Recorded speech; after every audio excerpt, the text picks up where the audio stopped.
Today's show is brought to you by Bruce Fine Construction. If you can't find the house to buy, maybe it's time to build your house. Bruce built my home, and I know he can build your home too. Check him out today at brucefineconstruction.com or call at 570-362-1185.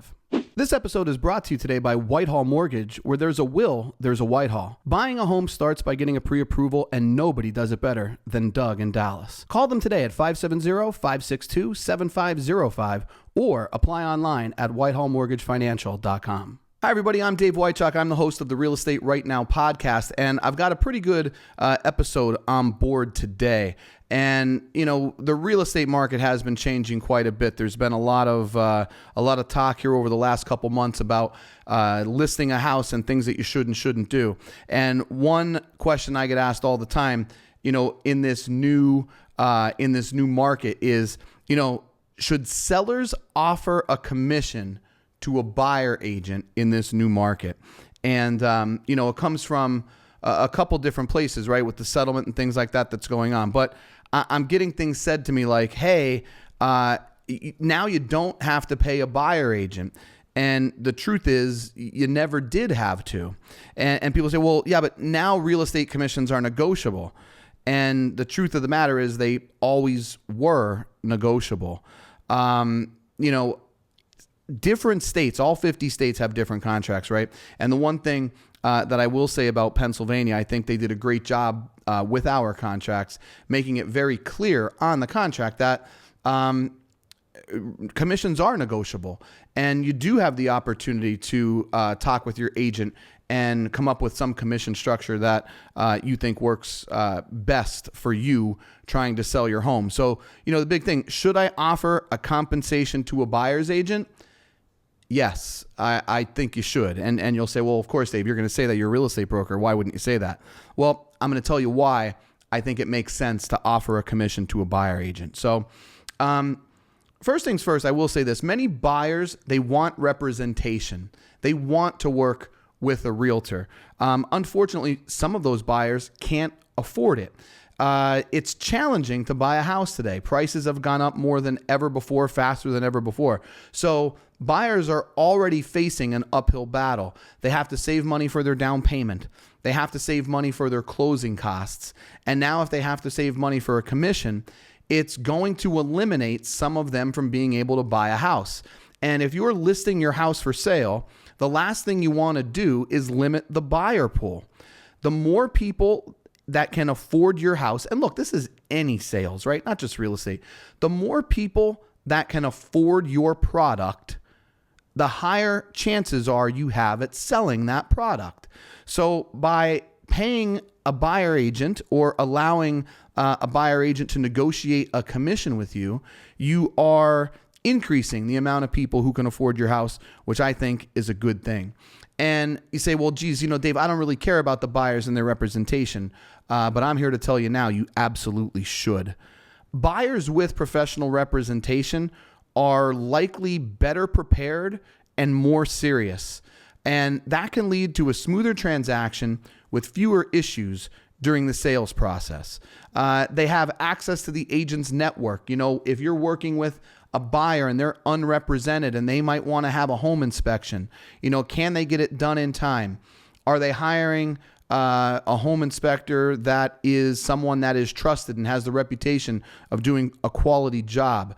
I hate to say it, but there's people out there who try to do it unrepresented, and you're letting them into your house and they may not even be pre-approved, which can bring a host of dangers, right? So I think even though you're selling your house, it's good to have the buyer be represented by a realtor. It makes the transaction a little bit easier. Something else that you want to consider as far as buyer agency is concerned, I can't tell you how many times I get, I'll go to list a house and I'll recommend a price and they'll say, well, geez, that doesn't sound like, I think I might be able to get a little bit more. And I say, well, what makes you say that? And they'll say, well, the neighbor down the street told me he'd give me this much money for the house. And I'm like, oh, that's interesting.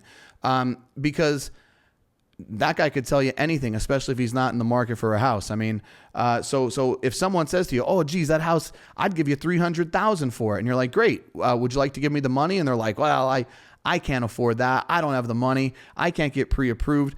sometimes people tell you things, right, just to make you feel better, especially when they're not in the market for a home. Like if I'm talking to someone and I don't want to hurt their feelings and they say, hey, that's my car over there.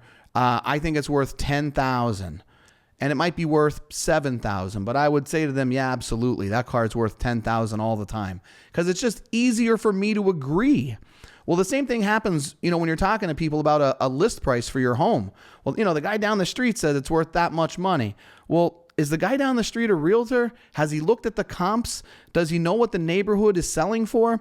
That's not it, right? And the same thing happens with buyers. They'll say, well, geez, I'll give you this much money. And if they're unrepresented, then you find out, well, guess what?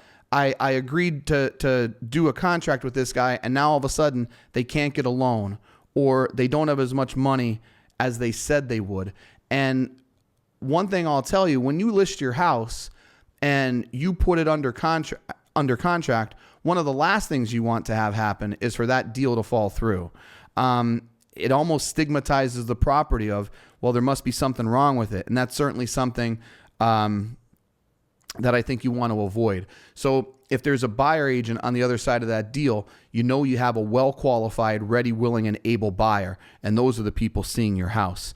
I also think having a skilled buyer agent on the other side of the transaction builds trust. Sometimes people, when they're buying their house, they don't feel comfortable talking directly with the seller, and they don't feel comfortable talking directly with the seller's agent. They want their own agent working on their behalf, and sometimes they can't afford to pay them. Again, that would decrease your buyer pool, and that's certainly something that you don't want to do. And people say it to me all the time. They say, well, you don't have to do this, you don't have to do that. And again, like I said, you never did have to. It just has some more attention to it now. But we do things all the time that we don't have to do. Like every day, people do things that they don't have to do, right? You don't have to exercise. You don't have to brush your teeth. You don't have to have a job, all right?